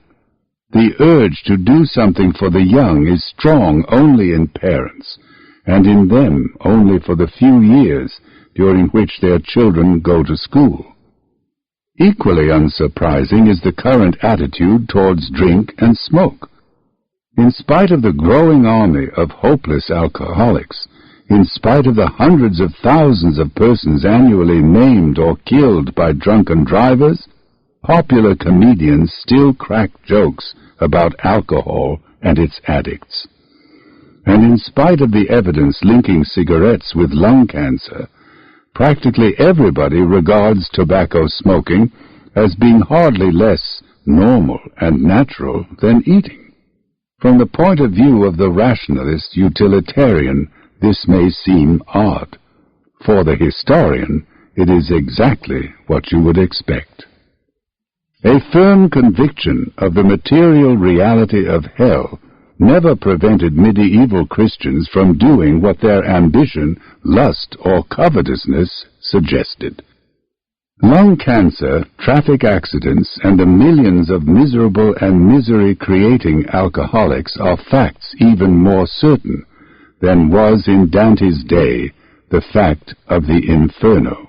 But all such facts are remote and unsubstantial compared with the near, felt fact of a craving here and now for release or sedation, for a drink or a smoke. Ours is the age, among other things, of the automobile and of rocketing population. Alcohol is incompatible with safety on the roads, and its production, like that of tobacco, condemns to virtual sterility many millions of acres of the most fertile soil. The problems raised by alcohol and tobacco cannot, it goes without saying, be solved by prohibition.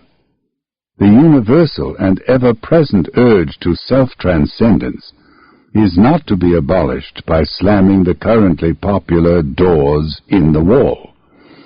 The only reasonable policy is to open other, better doors in the hope of inducing men and women to exchange their old bad habits for new and less harmful ones. Some of these other, better doors will be social and technological in nature, others religious or psychological, others dietetic, educational, athletic. But the need for frequent chemical vacations from intolerable selfhood and repulsive surroundings will undoubtedly remain.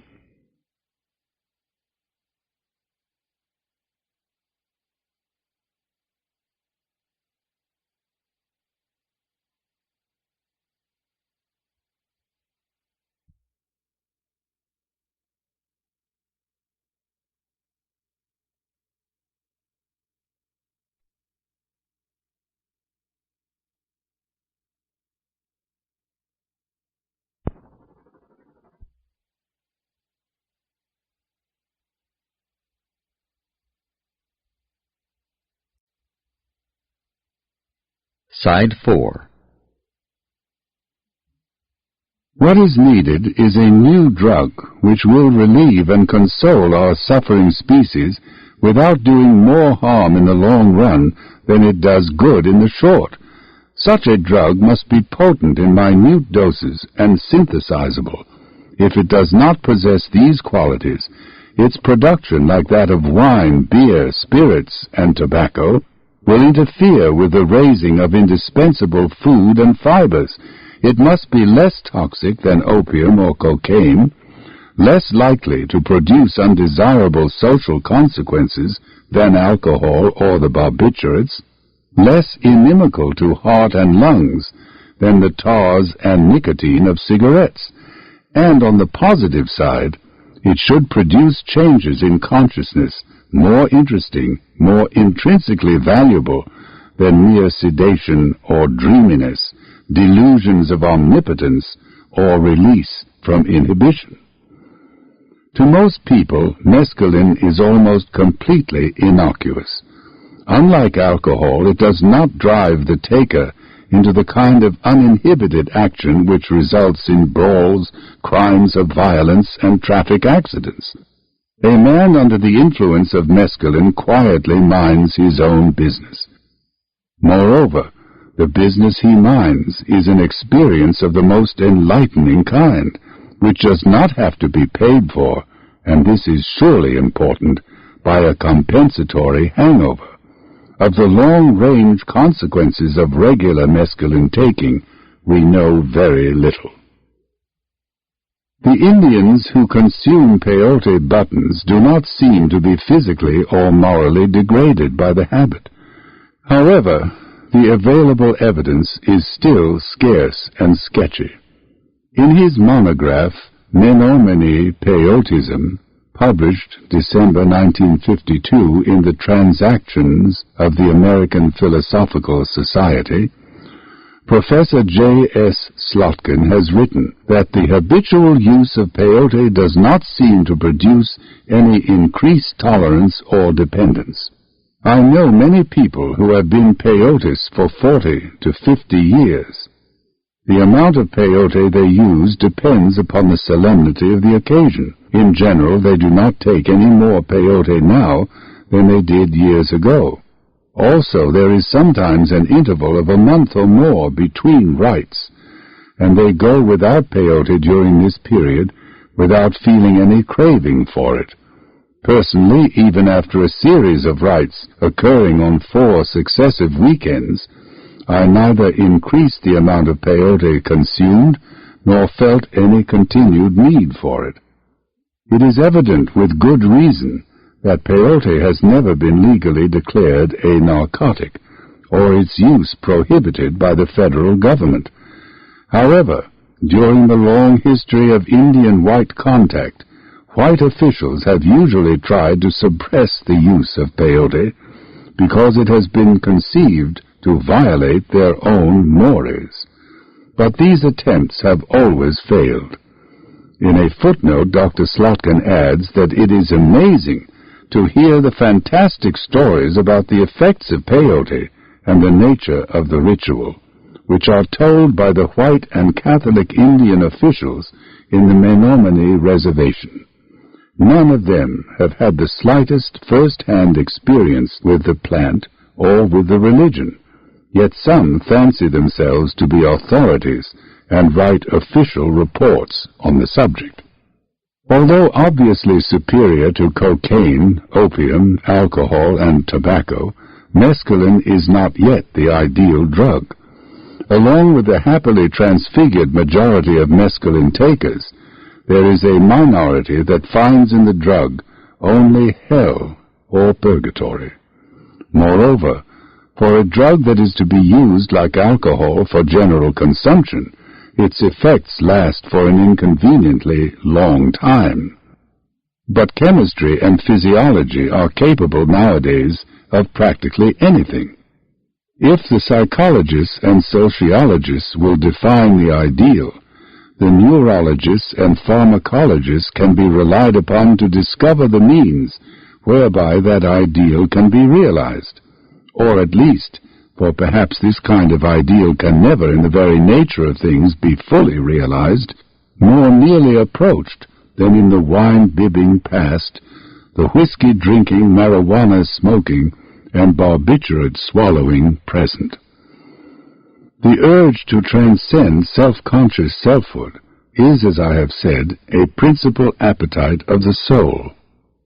When, for whatever reason, men and women fail to transcend themselves by means of worship, good works, and spiritual exercises, they are apt to resort to religion's chemical surrogates, alcohol and goof pills in the modern West, alcohol and opium in the East, hashish in the Mohammedan world, alcohol and marijuana in Central America, alcohol and coca in the Andes, alcohol and the barbiturates in the more up-to-date regions of South America.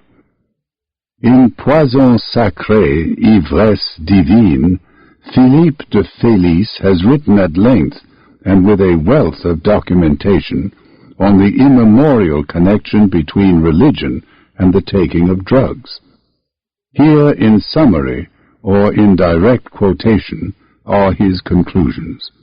The employment for religious purposes of toxic substances is, quote, extraordinarily widespread. The practices studied in this volume can be observed in every region of the earth, among primitives no less than among those who have reached a high pitch of civilization. We are therefore dealing not with exceptional facts which might justifiably be overlooked, but with a general and in the widest sense of the word, a human phenomenon. The kind of phenomenon which cannot be disregarded by anyone who is trying to discover what religion is and what are the deep needs which it must satisfy. End of quote. Ideally, everyone should be able to find self-transcendence in some form of pure or applied religion. In practice, it seems very unlikely that this hoped-for consummation will ever be realized. There are, and doubtless there always will be, good churchmen and good churchwomen, for whom, unfortunately, piety is not enough. The late G.K. Chesterton, who wrote at least as lyrically of drink as of devotion, may serve as their eloquent spokesman. The modern churches, with some exceptions among the Protestant denominations, tolerate alcohol, but even the most tolerant have made no attempt to convert the drug to Christianity or to sacramentalize its use. The pious drinker is forced to take his religion in one compartment, his religion surrogate in another. And perhaps this is inevitable. Drinking cannot be sacramentalized except in religions which set no store on decorum. The worship of Dionysus, or the Celtic god of beer, was a loud and disorderly affair. The rites of Christianity are incompatible with even religious drunkenness. This does no harm to the distillers, but is very bad for Christianity. Countless persons desire self-transcendence, and would be glad to find it in church. But alas, the hungry sheep look up and are not fed. They take part in rites, they listen to sermons, they repeat prayers, but their thirst remains unassuaged. Disappointed, they turn to the bottle. For a time at least, and in a kind of way, it works. Church may still be attended, but it is no more than the musical bank of Butler's Air One. God may still be acknowledged, but he is God only on the verbal level, only in a strictly Pickwickian sense. The effective object of worship is the bottle, and the sole religious experience is that state of uninhibited and belligerent euphoria which follows the ingestion of the third cocktail. We see then that Christianity and alcohol do not and cannot mix. Christianity and mescaline seem to be much more compatible. This has been demonstrated by many tribes of Indians from Texas to as far north as Wisconsin. Among these tribes are to be found groups affiliated with the Native American Church, a sect whose principal rite is a kind of early Christian agape, or love feast, where slices of peyote take the place of the sacramental bread and wine. These Native Americans regard the cactus as God's special gift to the Indians and equate its effects with the workings of the divine spirit. Professor J.S. Slotkin, one of the very few white men ever to have participated in the rites of a peyotist congregation, says of his fellow worshippers that they are, quote, certainly not stupefied or drunk. They never get out of rhythm or fumble their words as a drunken or stupefied man would do. They are all quiet, courteous, and considerate of one another. I have never been in any white man's house of worship where there is either so much religious feeling or decorum. End of quote. And what, we may ask, are these devout and well-behaved peyotists experiencing? Not the mild sense of virtue which sustains the average Sunday churchgoer through 90 minutes of boredom, not even those high feelings inspired by thoughts of the Creator and the Redeemer, the Judge and the Comforter, which animate the pious. For these Native Americans, religious experience is something more direct and illuminating, more spontaneous, less the homemade product of the superficial, self-conscious mind. Sometimes, according to the reports collected by Dr. Slotkin, they see visions which may be of Christ himself. Sometimes they hear the voice of the Great Spirit. Sometimes they become aware of the presence of God and of those personal shortcomings which must be corrected if they are to do his will. The practical consequences of these chemical openings of doors into the other world seem to be wholly good. Dr. Slotkin reports that habitual peyotists are on the whole more industrious, more temperate, many of them abstain altogether from alcohol, more peaceable than non-peyotists. A tree with such satisfactory fruits cannot be condemned out of hand as evil. In sacramentalizing the use of peyote, the Indians of the Native American Church have done something which is at once psychologically sound and historically respectable. In the early centuries of Christianity, many pagan rites and festivals were baptized, so to say, and made to serve the purposes of the Church. These jollifications were not particularly edifying, but they assuaged a certain psychological hunger, and instead of trying to suppress them, the earlier missionaries had the sense to accept them for what they were, soul-satisfying expressions of fundamental urges, and to incorporate them into the fabric of the new religion. What the Native Americans have done is essentially similar.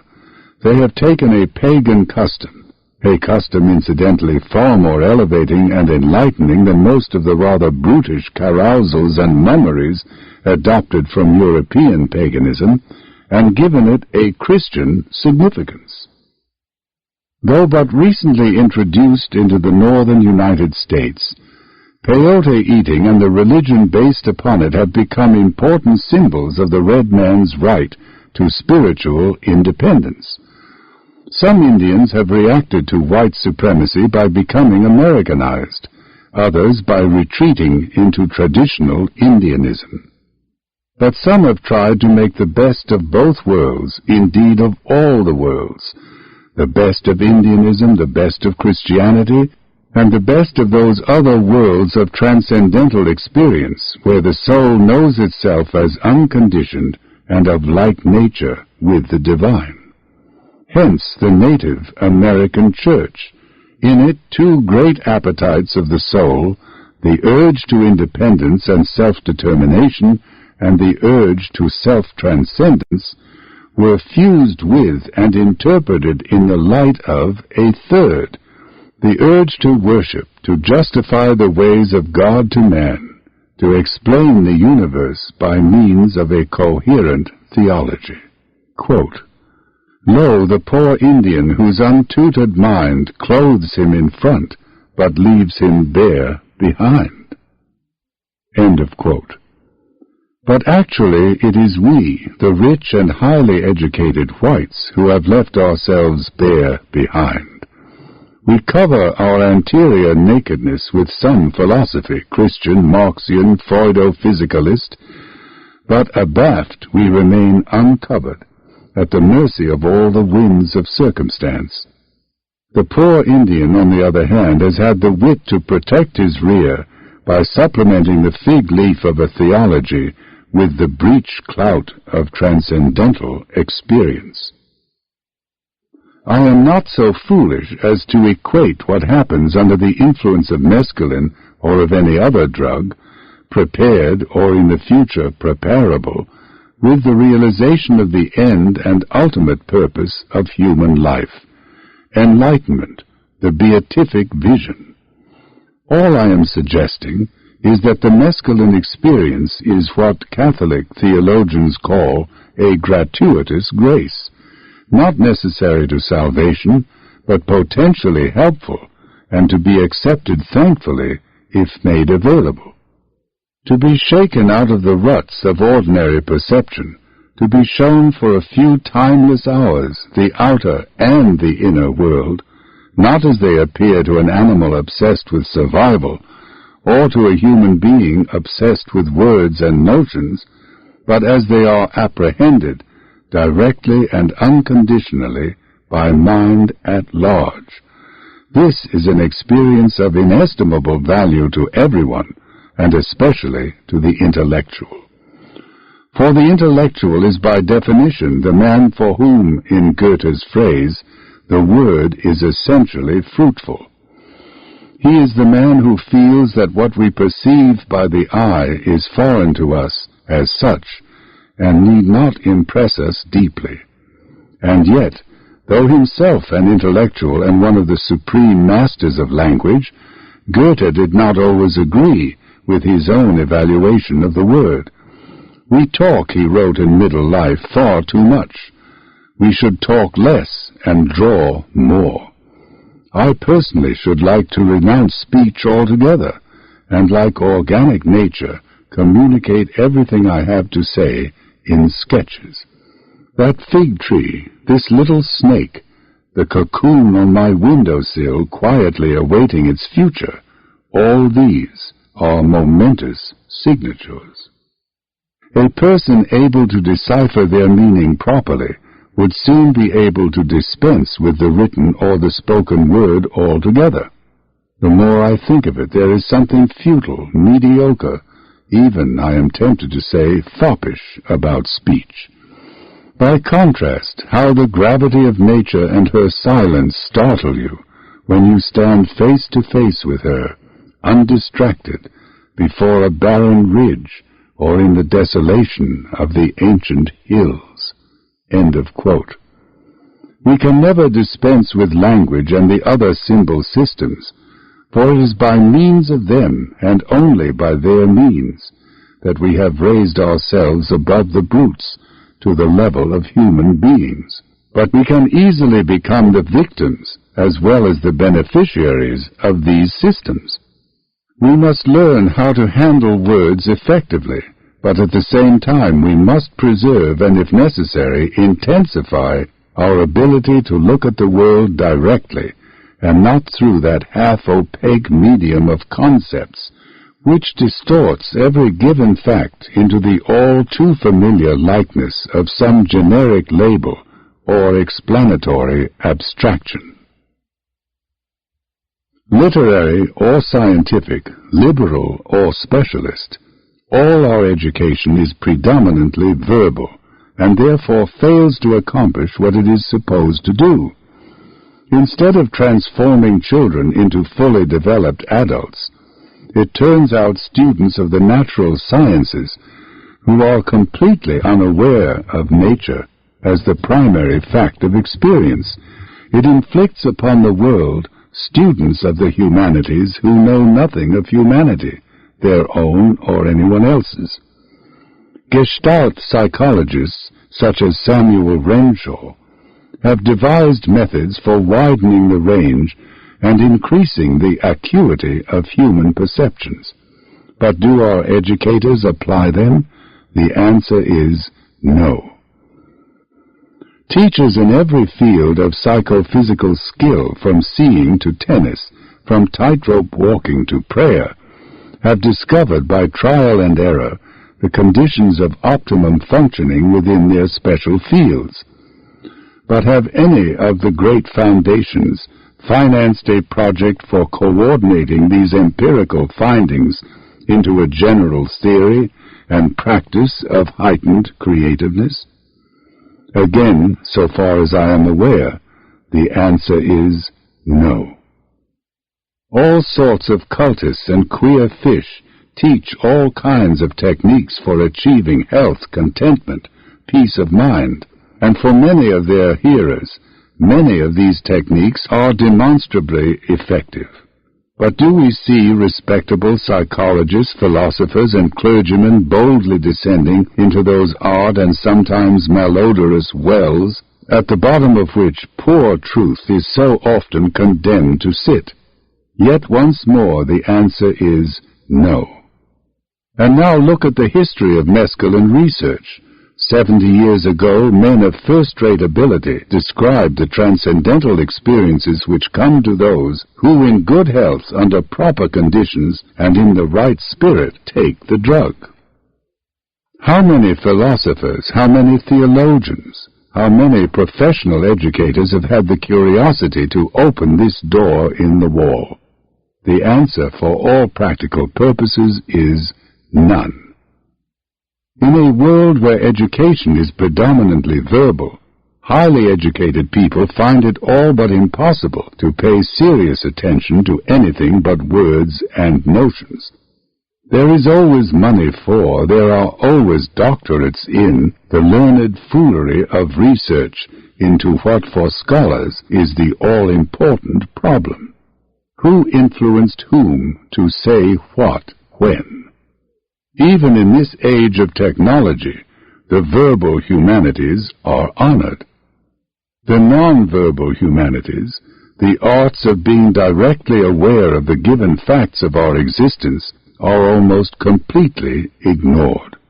A catalogue, a bibliography, a definitive edition of a third-rate versifier's ipsissima verba, a stupendous index to end all indexes, any genuinely Alexandrian project is sure of approval and financial support. But when it comes to finding out how you and I, our children and grandchildren, may become more perceptive, more intensely aware of inward and outward reality, more open to the spirit, less apt by psychological malpractices to make ourselves physically ill, and more capable of controlling our own autonomic nervous system, when it comes to any form of non-verbal education more fundamental and more likely to be of some practical use than Swedish drill, no really respectable persons in any really respectable university or church will do anything about it. Verbalists are suspicious of the non-verbal. Rationalists fear the given non-rational fact. Intellectuals feel that what we perceive by the eye or in any other way is foreign to us as such and need not impress us deeply.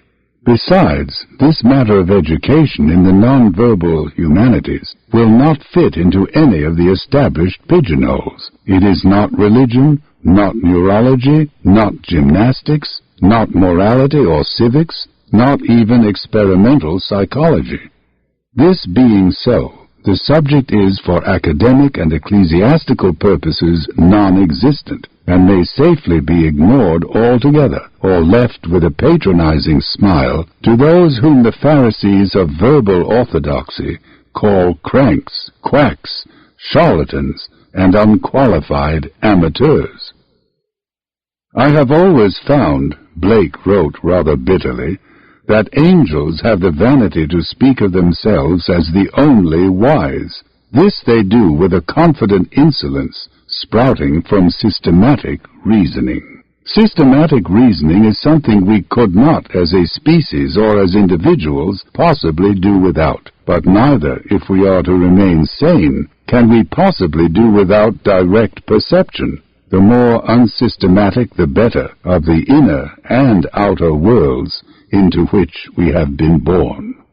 This given reality is an infinite which passes all understanding, and yet admits of being directly and in some sort totally apprehended. It is a transcendence belonging to another order than the human, and yet it may be present to us as a felt immanence, an experienced participation. To be enlightened is to be aware always of total reality in its immanent otherness, to be aware of it and yet to remain in a condition to survive as an animal, to think and feel as a human being, to resort whenever expedient to systematic reasoning. Our goal is to discover that we have always been where we ought to be. Unhappily, we make the task exceedingly difficult for ourselves.